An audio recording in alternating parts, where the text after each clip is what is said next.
आज का टॉपिक है विकृत गंधिता के बारे में हम अध्ययन करेंगे। तो चलिए क्लास स्टार्ट करते हैं। विकृत गंधिता को हम अंग्रेजी में रैंसिडिटी कहते हैं। रैंसिडिटी कहा जाता है। विकृत गंधिता दो शब्दों से मिलकर के बना है, विकृत और गंधिता। विकृत और गंधिता दो शब्दों से ये विकृत गंधिता बना है। विकृत का अर्थ होता है खराब होना या बदला हुआ या परिवर्तन भी हम इसको बोल सकते हैं। यानी कहने का मतलब विकृत और गंधिता दो शब्दों से बना है। तो विकृत का अर्थ होता है खराब होना या बदला हुआ या परिवर्तन, और गंधिता का अर्थ होता है गंध से। गंधिता का अर्थ गंध से है या महक से है। अर्थात विकृत गंधिता को सामूहिक रूप में अगर कहा जाए तो इसका शाब्दिक अर्थ क्या होगा? तो इसका शाब्दिक अर्थ होता है कि खराब महक या बदला हुआ गंध। विकृत गंधिता का शाब्दिक अर्थ हुआ खराब महक या बदला हुआ गंध। ये खराब महक और बदला हुआ गंध कहाँ उत्पन्न होता है? तो खास करके विशेष करके वसा और तेल से बने खाद्य पदार्थों की महक और स्वाद बदलना विकृत गंधिता कहलाता है।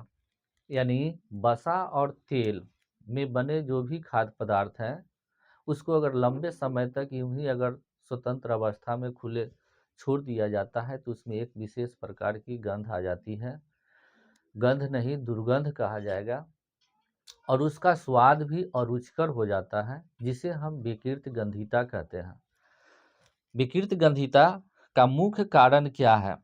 यानी कहने का मतलब कि तेल और वसा में खाद्य पदार्थ जो खराब हो जाते हैं उसमें विकृत गंधिता आ जाती है, खराब महक और स्वाद हो जाता है, यानी उसका बदला हुआ गंध और स्वाद अरुचिकर हो जाता है। इसका मुख्य कारण क्या है?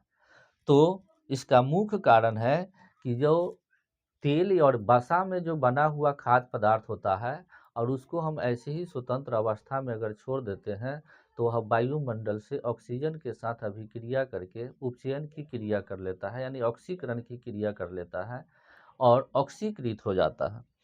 ऑक्सीकृत हो जाने के कारण उसके महक और स्वाद में परिवर्तन हो जाता है, बदल जाता है। उसका गंध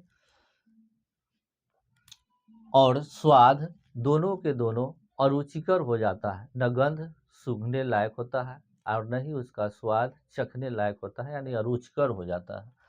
तो इसका मुख्य कारण है कि जब वसा और तेल से बने खाद्य पदार्थों को ऐसे ही खुले वातावरण में छोड़ देने से खाद्य पदार्थ वायुमंडल में उपस्थित ऑक्सीजन से क्रिया करके ऑक्सीकृत यानी उपचयित हो जाता है, उपचयन की क्रिया हो जाता है, जिसके कारण खाद्य पदार्थों के मूल स्वाद एवं गंध में परिवर्तन हो जाता है अथवा अप्रिय स्वाद और गंध अपने आने लगती है, जिसके कारण खाद्य पदार्थ अरुचिकर हो जाता है। यानी जब कोई खाद्य पदार्थ तेल और वसा में बना हुआ खाद्य पदार्थ को अगर लंबे समय तक ऐसे ही अगर छोड़ दिया जाता है तो वह ऑक्सीकृत हो जाता है, और ऑक्सीकृत होने के पश्चात वह खाद्य पदार्थ अरुचिकर हो जाता है, यानी वह टेस्टफुल नहीं होता है, टेस्टलेस हो जाता है, वह खाने लायक नहीं रहता है, उससे एक प्रकार की दुर्गंध आने लगती है। अब खाद्य पदार्थों को उपचयन या ऑक्सीकरण की क्रिया को रोका जा सकता है, यानी तेल और वसा में बने खाद्य पदार्थ को भी हम लंबे समय तक सुरक्षित रह सकते हैं। तो इसको सुरक्षित रखने के कौन कौन से उपाय हैं, क्या कर सकते हैं, जिसके कारण तेल एवं वसा में बने खाद्य पदार्थ सुरक्षित रहे। और ऑक्सीकरण ऑक्सीकरण की क्रिया या उपचयन की क्रिया से कैसे रोका जाए, तो इसके लिए कई उपाय हैं। जैसे कहा कि उसे हम रेफ्रिजरेटर में यानी फ्रीज में रखकर उसको हम सुरक्षित रख सकते हैं। यानी तेल और वसा में बने खाद्य पदार्थ को अगर हम फ्रीज में रख देते हैं तो फ्रीज में कम टेम्परेचर पर, कम तापमान पर उपचयन की क्रिया मंद हो जाती है, जिसके कारण वह खराब नहीं होता है। तो रेफ्रिजरेटर या फ्रिज में रखकर भी हम उसको ऑक्सीकरण की क्रिया को रोक सकते हैं और खाद्य पदार्थ को सुरक्षित रख सकते हैं, टेस्टफुल ज्यों का त्यों रह सकता है। दूसरा है उपाय वायुरोधी बर्तन में रखकर। वायुरोधी बर्तन का मतलब होता है कि वैसे बर्तन जिसमें हम खाद्य पदार्थों को ढक दिए हो और ढकने के पश्चात उस खाद्य पदार्थों का वायु से संपर्क टूट जाना चाहिए। अगर वायु से उसका संपर्क रहेगा तो फिर वह ऑक्सीकृत हो जाएगा, ऑक्सीकरण की क्रिया कर लेगा और वह खाद्य पदार्थ अरुचिकर और खराब गंध आने लगेगी और वह खाने लायक नहीं रहेगा। तो वायुरोधी बर्तन का मतलब होता है कि ऐसा बर्तन जिसमें खाद्य पदार्थ डालने के बाद वायुमंडल से उस खाद्य पदार्थों का संपर्क टूट जाना चाहिए, यानी नो टच होना चाहिए। टच वायु और खाद्य पदार्थों का कोई संपर्क नहीं होना चाहिए, तब हम उसको सुरक्षित रह सकते हैं। तीसरा है कि प्रकाश की अनुपस्थिति में तेल और वसा से बने खाद्य पदार्थ को हम प्रकाश के से अगर हम ओझल करके रख सकते हैं, दूर करके रख सकते हैं, अथवा उसकी अनुपस्थिति में, यानी कहने का मतलब हुआ कि प्रकाश के उपस्थिति में भी तेल और वसा से बने खाद्य पदार्थों के स्वाद और गंध में परिवर्तन आ जाता है। इसलिए तेल एवं वसा से बने खाद्य पदार्थ को प्रकाश की उपस्थिति में नहीं रखना चाहिए। तो इस प्रकार अगर हम करते हैं तो वह हमारा खाद्य पदार्थ लंबे समय तक सुरक्षित रह सकता है। चौथी बात है पैकेट में नाइट्रोजन गैस भरकर, यानी पैकेट जो होता है